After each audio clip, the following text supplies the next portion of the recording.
عرض یہ جبریل امین سدرا پہ کیا عرض یہ جبریل امین آگے کا یہ رستہ ہے تیری ذات کی خاطر سید ایاز. السلام علیکم ورحمۃ اللہ وبرکاتہ.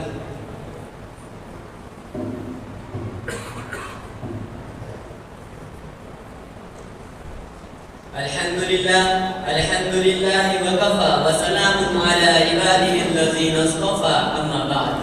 قال الله سبحانه وتعالى في القرآن المجيد والفرقان الحميد. فأعوذ بالله من الشيطان الرجيم. بسم الله الرحمن الرحيم. سبحان الذي أسرى بعبده ليلا من المسجد الحرام إلى المسجد الأقصى الذي باركنا حوله لنريه من آياتنا إنه هو السميع البصير. صدق الله العظيم. محترم صدر جلسہ اور حاضرین مجلس، آج کی اس پررونق محفل میں میری تقریر کا عنوان ہے واقعہ معراج.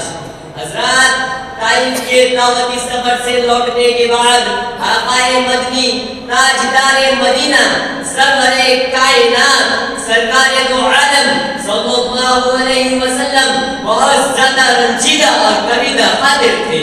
اللہ رب العزت نے اپنے نبی کی دل جوئی اور تسلی کے لیے آپ کو فرش سے عرش تک سفر کرانے اور آسمانوں کی سیر کرانے اور جنت کو دوزخ میں نظارے دکھانے کا فیصلہ فرمایا. چنانچہ حضرت جبریل علیہ السلام نے آپ کو رات میں آ کر جگایا جبکہ آپ ام ہانی کے مکان میں آرام فرما رہے تھے. وہاں سے نیند خوابی کی حالت میں آپ کو مسجد حرام لے گئے. وہاں آپ کے سینے مبارک کو چاک کر کے آپ کے قلب عطر کو آب زمزم سے دھویا اور ایک سونے کا تاج لایا گیا جو ایمان و حکمت سے بھرا ہوا تھا. اس کو آپ کے سینے میں بھر دیا گیا اور مہر نبوت لگا دی گئی. پھر آپ کا روحانی و جسمانی سفر شروع ہوا. سب سے پہلے آپ کو مسجد حرام سے مسجد اقصی لے جایا گیا جہاں امام الانبیاء صلی اللہ علیہ وسلم نے تمام نبیوں کی امامت فرمائی اور آپ کو نبی القبلتین ہونے کا شرف حاصل ہوا. حضرات، آپ صلی اللہ علیہ وسلم کا سفر معراج ایک منفرد بے مثال اور نادر روزگار قسم کا ایک معجزہ ہے جس کی نظیر ماضی و حال میں ملتی ہے نہ مستقبل میں ملے گی. آپ صلی اللہ علیہ وسلم نے اس سفر میں بہت زیادہ عبادت کا مشاہدہ فرمایا. دنیا کو ایک بڑھیا کی شکل میں دیکھا، شیطان کو ایک بوڑھے کی شکل میں دیکھا، غیبت کرنے والوں کو تانبے کے ناخنوں سے اپنے چہرے اور سینے کو نوچتے دیکھا. اور کیوں نہ اتنا سخت عذاب ہو جبکہ اللہ رب العزت نے سورہ حجرات میں غیبت کرنے والوں کو اپنے مردار بھائی کا گوشت کھانے والے بتایا ہے اور فرمانے نبوی ہے الغیبت اشد من الزنا، کہ غیبت کرنا زنا سے بڑا گناہ ہے. اور الغیبت اشد من القتل، کہ غیبت کرنا قتل کرنے سے بڑا گناہ ہے. اسی طرح سود کھانے والوں کے پیٹ بڑے بڑے مکانوں کی طرح ہونے اور بڑے بڑے پتھروں کے لقمے کھانے کے مناظر کا آپ نے مشاہدہ فرمایا. فرض نماز جان بوجھ کر چھوڑنے والوں کے حشر کو آپ نے دیکھا کہ پتھروں سے ان کے سروں کو کچلا جا رہا ہے، پھر دوبارہ ان کے سروں کو درست کر کے پھر کچلا جاتا ہے. اس لیے کہ نماز جیسے عظیم و شان رکن کو جان بوجھ کر چھوڑ کر زندگی گزاری تھی. حالانکہ فرمان نبوی ہے وَإِنَّ الْعَبْدِ وَبَيْنَ الْكُفْرِ تَرْكُ الصَّلَاةِ، کہ بندے اور کفر کے درمیان فرق نماز کو چھوڑنا ہے.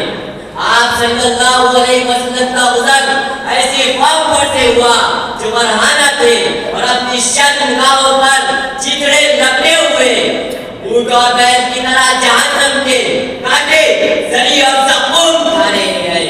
حضرت جبریل علیہ السلام سے استفسار میں انہوں نے بتایا کہ یہ لوگ تارکین زکات ہے.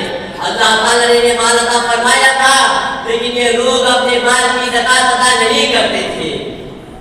حضرات، بیت المقدس میں انبیاء علیہ السلام کی امامت سے فارغ ہونے کے بعد آپ صلی اللہ علیہ وسلم کا آسمانی سفر شروع ہوا.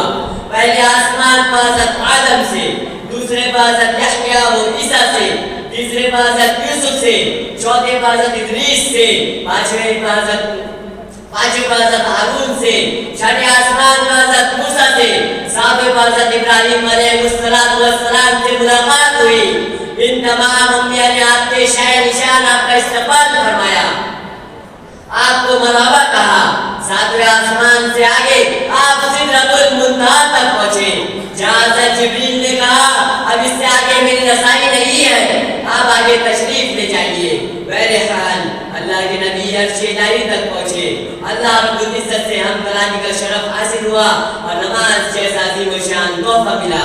اس تحفے کو لے کر آپ واپس تشریف لائے۔ آخر میں اللہ رب العزت سے دعا ہے کہ معراج کے اس عظیم و شان تحفے کی قدردانی کرنے کی توفیق عطا فرمائے۔ وآخر دعوانا الحمد للہ رب العالمین۔